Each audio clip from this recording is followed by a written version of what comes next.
বাঘবরের বিধায়ক শেরমান আলী আহমেদের উন্নয়নের নমুনা। ব্রহ্মপুত্রের ভাঙনে নিশ্চিহ্ন সোনাবাড়ি গ্রাম।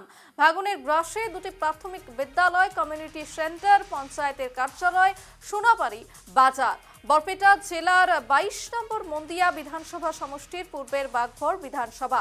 সোনাবাড়ি গ্রামে ব্রহ্মপুত্র নদীর ভাঙন কাল রূপ ধারণ করেছে। গ্রামটি প্রায় সম্পূর্ণরূপে নিশ্চিহ্ন হওয়ার পথে।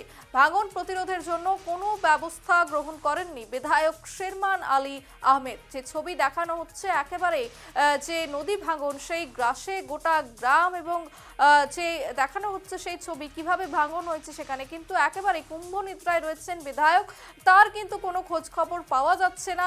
এদিকে একেবারেই সমস্ত গ্রামের বেহাল দশা, ব্যাপক সমস্যায় পড়েছেন গ্রামবাসীরা।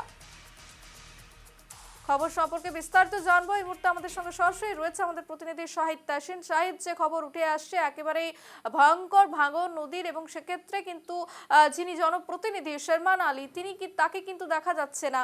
তাকে ঠিক কেন দেখা যাচ্ছে না এবং কেনই বা তাহলে তাকে নির্বাচিত করে এই পদে রাখা হয়েছে? দেখেন, বরপেটা জেলার ভাগবর সমষ্টি এলাকার সোনাবাড়ি গ্রাম কিন্তু দেখা যাচ্ছে যে ব্রহ্মপুত্র নদীর কবলে পড়ে ইতিমধ্যে কয়েকটা গ্রাম কিন্তু নিচ্ছিন্ন হয়েছে। যার ফলে কিন্তু দেখা যাচ্ছে যে ভাগবর সমষ্টি এলাকার বিধায়ককে কিন্তু এখন পর্যন্ত কিন্তু কোনো গুরুত্ব দেওয়া পরিলক্ষিত হয় নাই। যার ফলে দেখা যাচ্ছে সোনাবাড়ি গ্রামের লোকজন কিন্তু বিধায়ক শেরমান আলীর বিরুদ্ধে কিন্তু অনেক ক্ষোভ হয়ে পড়েছে। বিগত কয়েক বছরে যে ওই সোনাবাড়ি গ্রাম, একটা গ্রামটা কিন্তু নিচ্ছিন্ন হয়েছে, যে এই ব্রহ্মপুত্র কবলে সঙ্গে নিচ্ছিন্ন হয়েছে।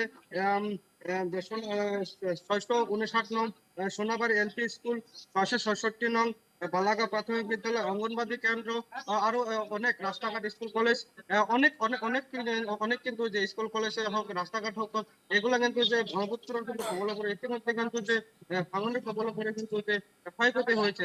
তার পরিপ্রেক্ষিতে কিন্তু এখন পর্যন্ত যে 15 বছর কাল বিধায়ক শেরমান আলী কিন্তু পাকবর সমষ্টির কিন্তু রাজত্ব করে গেল, কিন্তু উনি কিন্তু ওই গ্রামে কিন্তু যে সোনাবাড়ি গ্রামে কিন্তু এখন পর্যন্ত কিন্তু পা রাখে নাই, এরকম যে একটা অভিযোগ উত্থাপিত করেছে গ্রামবাসীরা।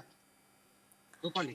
একেবারে শাহিদ, তুমি যেমনটা তুলে ধরলে যে বারবার তাকে অভিযোগ জানানো হয়েছে কিন্তু তিনি আসেননি, এবং যে ভাঙন, সেই ভাঙনের গ্রাসে কার্যত প্রাথমিক বিদ্যালয়, কমিউনিটি সেন্টার এবং পঞ্চায়েত কার্যালয়, কিন্তু তারপরেও বিধায়কের দেখা পাওয়া যাচ্ছে না। এবং এরপর কি পদক্ষেপ নেয় সেদিকে আমাদের নজর থাকবে। আপাতত ধন্যবাদ শাহিদ।